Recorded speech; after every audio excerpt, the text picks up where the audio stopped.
ഈശോയിൽ പ്രിയമുള്ളവരെ, നീ ലോകത്തിലേക്ക് വരാനിരിക്കുന്ന ദൈവപുത്രനായ ക്രിസ്തുവാണെന്ന് ഞാൻ വിശ്വസിക്കുന്നു എന്ന് ഉദ്ഘാടനം ചെയ്ത വിശ്വാസത്തിന്റെ പ്രേക്ഷിതയാണ് വിശുദ്ധ മർത്ത.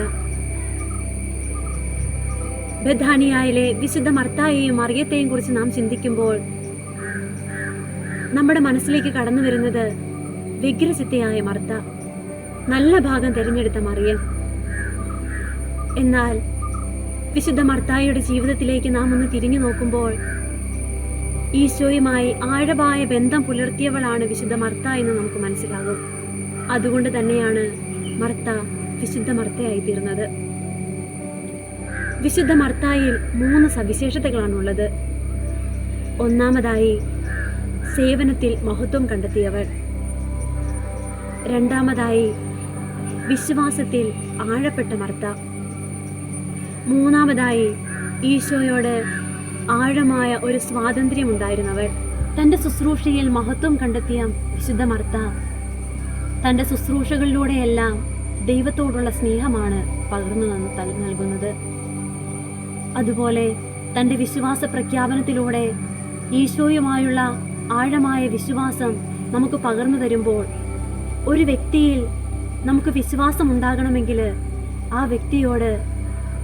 വ്യക്തിയിൽ നമുക്കൊരു ആഴമായ അനുഭവ സമ്പത്തുണ്ടായിരിക്കണം. വിശുദ്ധ മർത്തായിൽ ഈശോയുമായി ഒരാഴമായ ബന്ധമുള്ളതുകൊണ്ടാണ് വിശുദ്ധ മർത്തായ്ക്ക് ഇപ്രകാരം ഒരു വിശ്വാസ പ്രഖ്യാപനം നടത്തുവാൻ സാധിക്കുന്നത്. അതുപോലെ എല്ലാ കാര്യങ്ങളും ഈശോയോട് തുറന്നു വയ്ക്കുവാനുള്ള ഒരു ആത്മീയ സ്വാതന്ത്ര്യം വിശുദ്ധ മർത്തായ്ക്കുണ്ടായിരുന്നു. ഇപ്രകാരം ഈ 3 സവിശേഷതകളിലൂടെ വിശുദ്ധ മർത്തായുടെ ജീവിതം ഈശോയുമായി അഭേദ്യമായി ബന്ധപ്പെട്ടിരുന്ന ഒന്നായിരുന്നുവെന്ന് നമുക്ക് മനസ്സിലാക്കുവാൻ സാധിക്കും. പ്രിയമുള്ളവരെ, നമ്മുടെ ജീവിതത്തിലേക്ക് നാം ഒന്ന് തിരിഞ്ഞു നോക്കുമ്പോൾ ഒരു വിധത്തിൽ അല്ലെങ്കിൽ മറ്റൊരു വിധത്തിൽ വിവിധ ശുശ്രൂഷകളിൽ ഏർപ്പെടുന്നവരാണ് നാം. നമ്മുടെ ശുശ്രൂഷകൾ പരാതിയോ പരിഭവമോ ഒക്കെ മൂലം നിർവഹിക്കപ്പെടുന്നവയാണോ, അതോ അവയെല്ലാം ദൈവമഹത്വത്തിനായി നാം ചെയ്യാറുണ്ടോ? അതുപോലെ ഈശോയുമായി ധാരാളം അനുഭവ സമ്പത്തുള്ളവരായ നമുക്ക് എപ്പോഴെങ്കിലും ഈശോയോടുള്ള ആഴമായ വിശ്വാസം പ്രകടിപ്പിക്കുവാൻ നമുക്ക് സാധിച്ചിട്ടുണ്ടോ? നമ്മുടെ വേദനയുടെ നിമിഷങ്ങളിലും ബുദ്ധിമുട്ടുകളിലുമെല്ലാം ആത്മനാഥന്റെ തിരുസന്നിധിയിൽ ചെന്ന് സ്വാതന്ത്ര്യത്തോടെ അവയെല്ലാം പകർന്നു നൽകുവാൻ നമുക്ക് സാധിച്ചിട്ടുണ്ടോ? പ്രിയമുള്ളവരെ, വിശുദ്ധ മർത്തായുടെ തിരുനാളിനോട് ഏറ്റവും അടുത്തൊരുങ്ങുമ്പോൾ വിശുദ്ധ മർത്ത നമുക്ക് പറഞ്ഞു തരുന്നതും ഇത് തന്നെയാണ്. നമ്മുടെ ഈ കൊച്ചു ജീവിതത്തിൽ നാം ചെയ്യുന്ന ഈ കൊച്ചു കൊച്ചു കാര്യങ്ങളിൽ ഈശോ ആത്മനാഥനുമായി കൂടുതൽ ബന്ധപ്പെട്ട് വിശുദ്ധിയുടെ പാതയിലേക്ക് മുന്നേറുവാൻ വിശുദ്ധ മർത്തായുടെ മാധ്യസ്ഥം തേടി നമുക്ക് പ്രാർത്ഥിക്കാം. ഈശോയുടെ ഏറ്റവും വിശ്വസ്ത സ്നേഹിതയായ വിശുദ്ധ മർത്തായെ, അങ്ങയുടെ സംരക്ഷണത്തിനും സഹായത്തിനുമായി അങ്ങയുടെ സന്നിധിയിൽ ഞങ്ങളിതാ അഭയം പ്രാപിച്ചിരിക്കുന്നു. അങ്ങയുടെ ഏറ്റവും അടുത്ത സുഹൃത്തും ഞങ്ങളുടെ രക്ഷകനുമായ ഈശോയുടെ സന്നിധിയിൽ ഞങ്ങൾക്ക് വേണ്ടി മാധ്യസ്ഥ്യം വഹിക്കണമേ.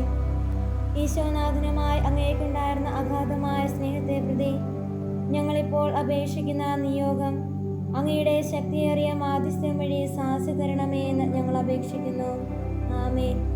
സ്വർഗ്ഗസ്ഥനായ ഞങ്ങളുടെ പിതാവേ, അങ്ങയുടെ നാമം പൂജിതമാകണമേ. അങ്ങയുടെ രാജ്യം വരണമേ. അങ്ങയുടെ തിരുമനസ്സ് സ്വർഗ്ഗത്തിലെ പോലെ ഭൂമിയിലുമാകണമേ. അന്നു വേണ്ടുന്ന ആഹാരം ഇന്ന് ഞങ്ങൾക്ക് തരണമേ. ഞങ്ങളോട് തെറ്റ് ചെയ്യുന്നവരോട് ഞങ്ങൾ ക്ഷമിച്ചിരിക്കുന്നത് പോലെ ഞങ്ങളുടെ തെറ്റ് ഞങ്ങളോടും ക്ഷമിക്കണമേ. ഞങ്ങൾ പ്രലോഭനത്തിൽ വീഴാനിടയാകരുതേ. ദുഷ്ടാരൂപിയിൽ നിന്ന് ഞങ്ങളെ രക്ഷിക്കണമേ. നന്മ നിറഞ്ഞ മറിയമേ, സ്വസ്തി, കർത്താവ് അങ്ങയോട് കൂടെ സ്ത്രീകളിൽ അങ്ങ് അനുഗ്രഹിക്കപ്പെട്ടവളാകുന്നു. അങ്ങയുടെ ഉദരത്തിൻ ഫലമായി ഈശോ അനുഗ്രഹിക്കപ്പെട്ടവനാകുന്നു.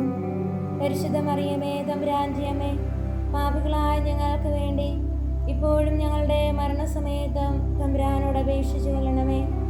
പിതാവിനും പുത്രനും പരിശുദ്ധാത്മാവിനും സ്തുതി, ആദിയിലെ പോലെ ഇപ്പോഴും എപ്പോഴും എന്നേക്കും.